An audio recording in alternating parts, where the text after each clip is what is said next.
In this video, we're going to take a look at the new premium lens flare filter available specifically for Final Cut Pro from Boris Effects.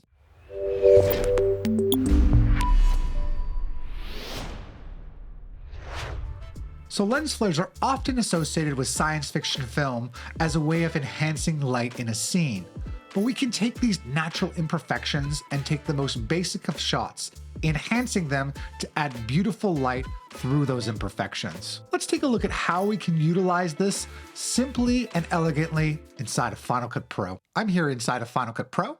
And once you install lens flares on your system, simply head to your effects browser, and under the BCC Lights category, you'll find BCC Plus lens flares. When you apply it to a clip, we get some on-screen controls that we can use to position the lens where we want.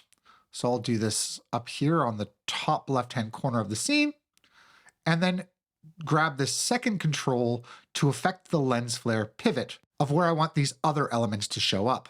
Now, this only tells part of the story. To really see what lens flares has to offer, we need to hop inside of the effects editor. In the inspector, simply show all of the properties and click on the effects editor badge. On the left-hand side, you're going to see a ton of lens flare presets. Now there's a few ways that we can search for various lens flares. One is to go by category. Let's say that I want something stylized. Now all of the stylized lens flares show up. Another thing I can do is use this amount value that you see me scrubbing over and minimize this to see more lens flare here within the preset window. I'll increase this right now to a value of 150 simply by typing it in the calculator. Scrolling down and looking through all of the stylized presets, I kind of like stylized 83, and I can see that it's replaced the default lens flare. Inside the effects editor, I have the same on-screen controls that we saw in the Final Cut host, but a few more options specifically for effect-based workflows. If I draw your attention to the top of the viewer, we can do an A/B comparison of the original shot that's currently on the bottom, and here's our lens flare shot. We could also do a split screen comparison, where we have these triangular icons, which will allow you to see the before and after of the shot with lens flare applied. We can do this both horizontally and vertically. Now, in order to see what the lens flare looks like by itself, let's head to the parameters of our lens flare and change the view from output to flare. I'll exit out of the comparison mode to see the lens flare, and we'll play with some of its base properties. One is, of course, increasing the scale of our lens flare, not to mention by the overall brightness. This affects each element of the lens flare, which we'll get into in just a little bit. Now, in addition to this, we can also play around with softness to blend this into the image. However, I do want to warn you that this is best adjusted by looking at the base image. So I'll just simply change my view to output again. I'll just sort of show you how much of an impact a small amount of softness has on the elements of the flare. I'm going to adjust the pivot point so that it doesn't block the subject's face. Have it going over here to the side. And let's mention edge flare for a second. So typically flares will grow bigger in size when they hit the edge of your frame. In order to reconstruct this in post, we simply have an edge flare amount value. The amount refers to how large the edge area is. Larger amounts mean that your edge is going to extend out quite a bit. When the flare center's position hits the edge, grows in scale based on the size value underneath amount. If we want to change that, simply increase or lower the size to your desired amount. Now, if we go up to our main flare properties, we can see that the color of the flare appears to be white. However, each of its individual elements have an orange hue. This is where the edit flare comes into play. I'm going to go to the top of the effect and click on edit flare. And this is the individual components of our lens flare over here on the left-hand side. Want to see the flare by itself? We simply click on the show image icon to deactivate the image and only see the flare by itself. Each lightning bolt icon will allow us to turn off and on the individual components of the flare. If we want to see one component by itself, click on the little solo circle badge, and we can see its parameters here on the right-hand side. It's important to keep in mind that the lightning and the solo controls visibility is only applicable in the flare editor. All the elements are going to become visible again when we return to our effects editor and then to our host. If I want to adjust the color of this, let me turn on our background image again.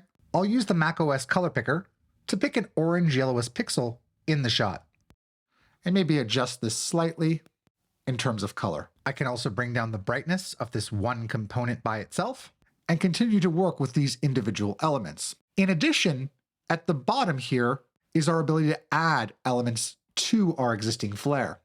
I'm going to double click on chroma rings to add that. And just so that we can see it, turn off the image again.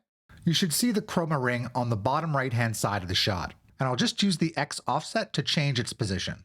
We can play with the brightness, not to mention the width and density of the bands. I'll enable the background image and mention inside the flare editor we also have global controls by simply clicking on the tab next to parameters of the individual element and make overall adjustments to the flare here without going back into the effects editor right away. Excellent. So I'm going to click apply. And just so that I have access to this flare at a later point in time, go over here to my parameters and save this as a preset. So I'll click on the Create Custom Preset button. I'll call this Stylized Nick FCP, and I could also enter a description as well as tags, which will then be used in how I search for this lens flare. So let me just type in right next to Stylized Sun as a tag, and then press OK. The next time that I head into my effects editor, I'll be able to see that new sun tag associated with my Stylized Nick FCP lens flare. So let's apply this to go back to Final Cut. And here's our lens flare.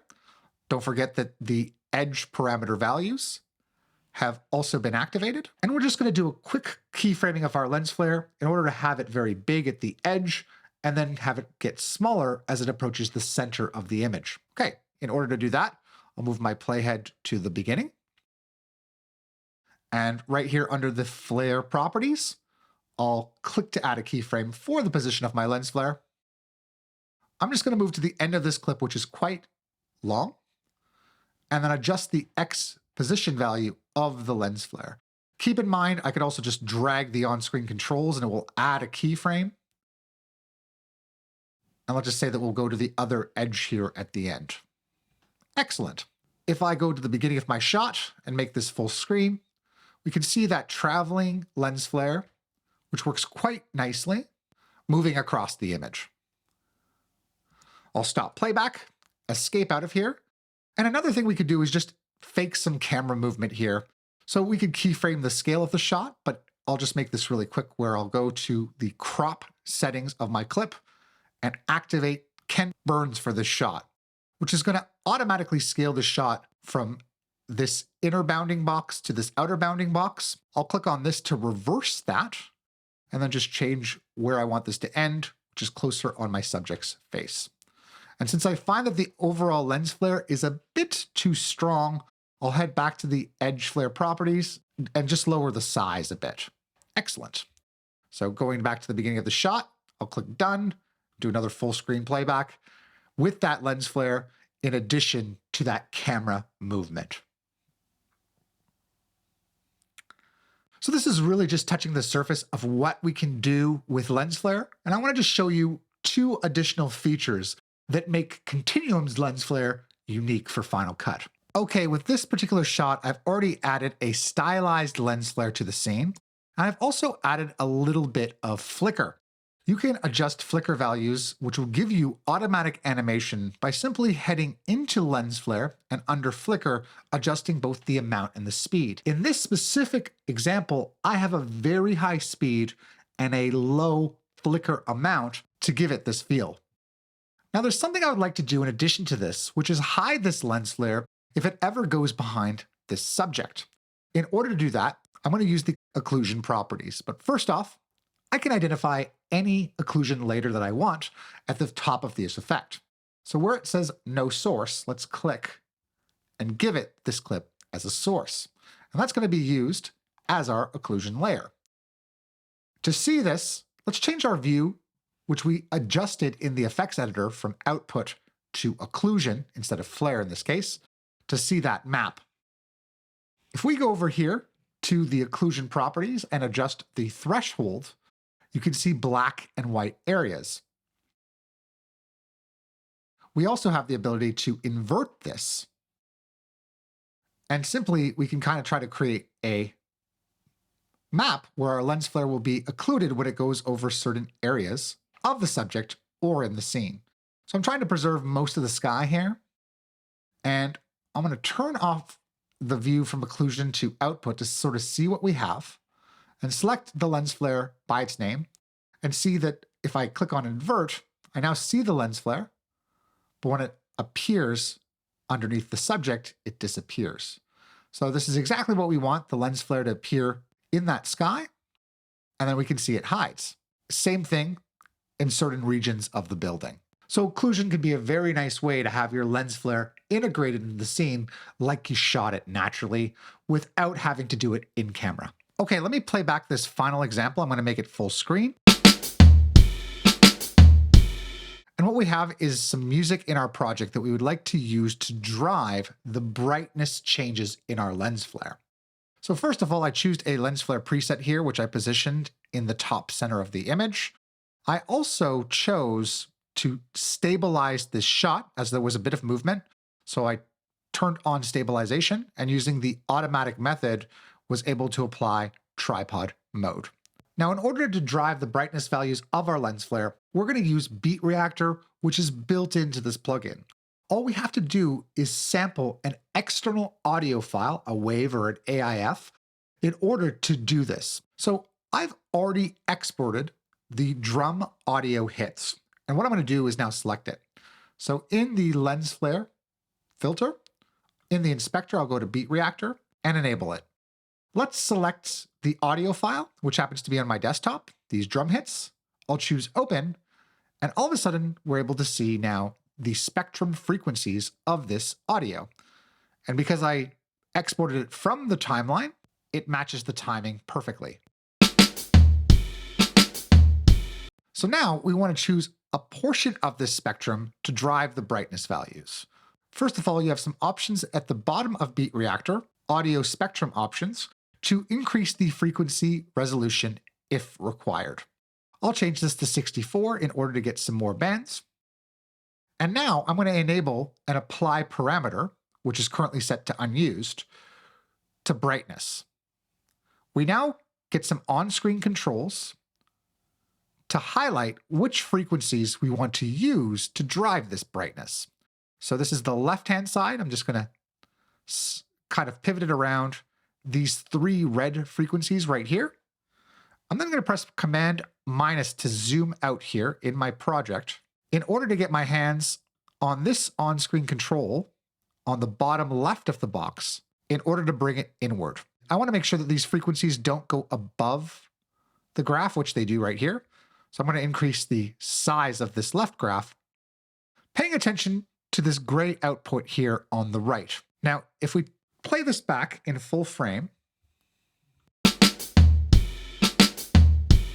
however, it is a little bit too harsh. So under our audio apply options A, I'll twirl those down. I'm going to change the output max range. So right now, it goes from an output minimum brightness of 0 all the way up to a value of 100. I'm going to drag this to be pretty minimal. Let's set this to a value of 8. Move my playhead to the beginning of the timeline and play this back. Much more subtle brightness adjustment. Now to take this up a step further, under those apply audio options, I'm going to increase the brightness to be a little bit stronger on the second repeated hits. So I'm going to move my playhead to 1 second and add a keyframe to output max. And now just jump to 2 seconds where I'll increase that output max to a value of 12. Now, once you're done making adjustments with Beat Reactor to your lens flare, all we need to do is to choose to no longer show our graph by simply clicking on No. I'll move my playhead to the beginning of the timeline. In addition to brightness, we could also use Beat Reactor to control the scale of our lens flare. And that's how we can use Beat Reactor to drive the brightness values of our lens flare using specific frequencies in our audio. This is also how we can get started with lens flares inside of Final Cut Pro. For more tips and tricks just like this, don't forget to subscribe, as well as check us out at boriseffects.com.